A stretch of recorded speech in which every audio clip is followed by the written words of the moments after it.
Welcome to Movie Magic. Today we are going to watch an amazing real story. A boy and his younger brother are happily driving in a car when, in an instant, they get into an accident. Their mother rushes to the scene to save her younger son. Fortunately, the younger brother only sustains a minor injury to his mouth, which surprises the traffic police. One officer tells Anne that at the boy's age, hitting the airbag could have resulted in severe injuries, perhaps even breaking his neck. He describes the older brother's actions as miraculous. The mother approaches her eldest son to comfort him, realizing that he used his hand to block the airbag, reducing the impact of the crash. This nearly 150-pound boy is Michael. He is not biologically related to the family. He was born in the slums and was sent away because his mother was addicted to drugs. One day, a coach notices Michael's remarkable athletic ability. Despite his size, he is surprisingly flexible.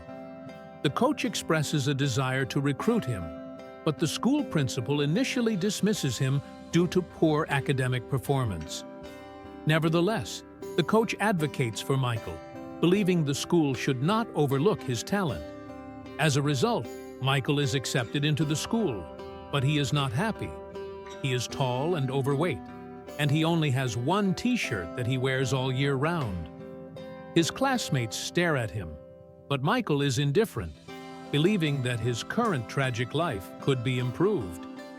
One day, while lying on the sofa, Michael overhears the family arguing about him and when he will leave.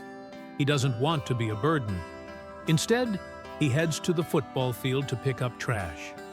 When it's cold, he stays warm in a laundromat until one rainy night when a couple finds him. The man asks where he is going. Michael replies that he is heading to the gym. After a brief inquiry, the man leaves, but the woman notices Michael's worn clothes and insists they turn around. She questions him about going to the gym so late, and Michael bows his head, not answering. Under her persistent questioning, he finally admits that it's warm there. Anne then asks if he has a place to stay that night. He says yes, but Anne doesn't believe him. They take Michael home with them. Upon returning, Anne introduces Michael to her family. They clean up the sofa for him and invite him to stay. Michael looks around, confused. That night, Anne talks on, reassuring him that Michael won't steal anything, to which Sean replies, "We'll see about that tomorrow." The next morning, Anne checks on Michael and finds that the sofa is clean, the blanket is neatly folded, and Michael has disappeared. Realizing he has nowhere to go, she rushes outside, reminding him that it's Thanksgiving and he can stay for the night. The table is filled with delicious food that Michael has never seen before. Out of respect, he quietly takes some vegetables and sits in a corner, feeling out of place. Anne notices and turns off the TV, asking the family to sit together and pray.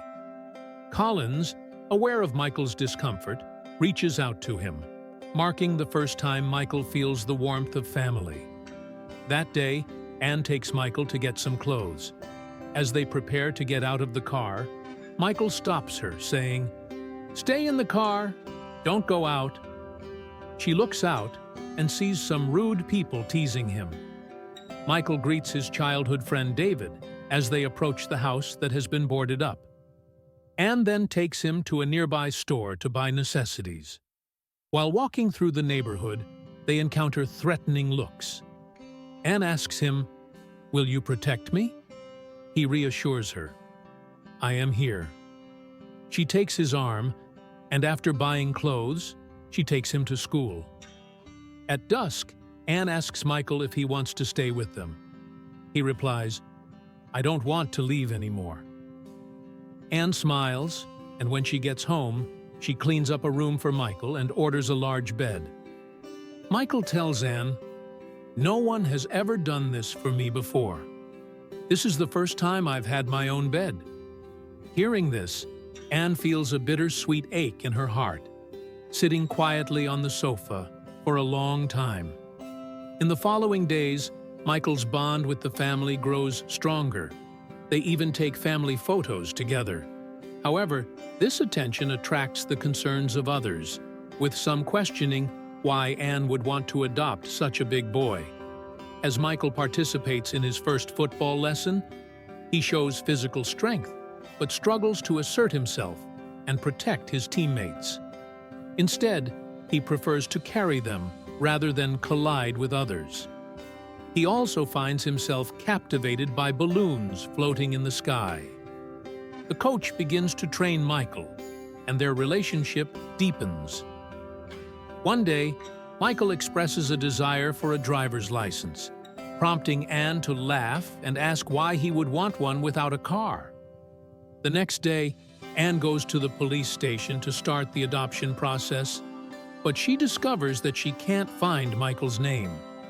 She realizes she needs to locate his biological mother. In front of her family, Anne asks Michael if he wants to live with them. The family waits for his response, and he says, "I feel that I am already part of your family." Michael receives his ID for the first time, smiling brightly in the photo. On the 18th day, his new parents give him his first car. Michael is overjoyed, and he and Tuohys excitedly go out to buy things. Unfortunately, this is the moment when the earlier accident occurs. When Anne learns that Michael used his hand to protect Tuohys during the crash, she feels immense gratitude. As rugby practice begins again, Michael continues to struggle with the rules and understanding how to protect his teammates. The coach grows impatient, and Anne steps in to remind him, "Your teammates are your family, and you must protect them as you protect us." Finally, Michael understands, and his performance improves during the match. He becomes more confident and learns to lead his team to victory, using both his physical strength and organizational skills. Tuohys shares video clips of the games online, which unexpectedly attract attention from prestigious schools eager to recruit Michael. However, when Anne discovers that Michael's academic records are lacking, she arranges for tutoring, and with Collins's proactive help, his grades improve significantly. Recruiters begin to call, and school representatives come to their homes to invite Michael. Tuohys becomes Michael's manager, and with Anne's guidance, he ultimately chooses Mississippi University. During a meeting, a counselor suggests that Anne and her family have ulterior motives, claiming they have adopted Michael to gain something from him. Hurt by this, Michael confronts Anne about whether she truly wants him to go to Mississippi for her own purposes. Anne reassures him that she likes the school, but he expresses his disbelief, stating, "Don't lie to me. I'm not a fool." After this confrontation, Michael angrily returns to the slums. While there, a thug begins to taunt Collins, but Michael stands up for him. The thug pulls out a gun, threatening Anne as well. Once the situation calms down, Michael still shows concern for them. Meanwhile, Anne searches for him everywhere.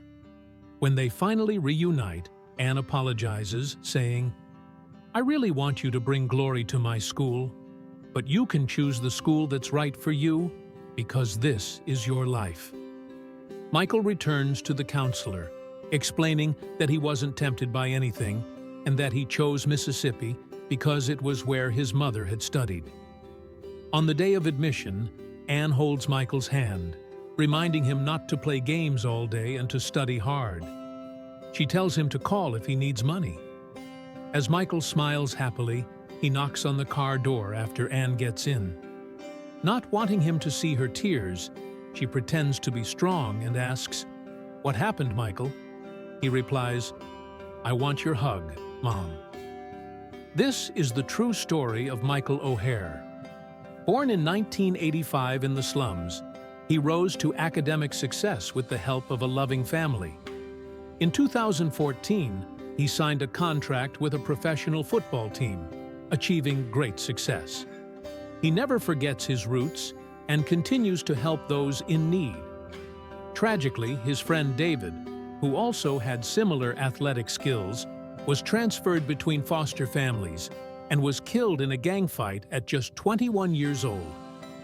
If schools and society had invested in him, his life could have turned out differently. I hope you enjoyed today's video. Please like and subscribe to our channel to watch more such content. Bye-bye.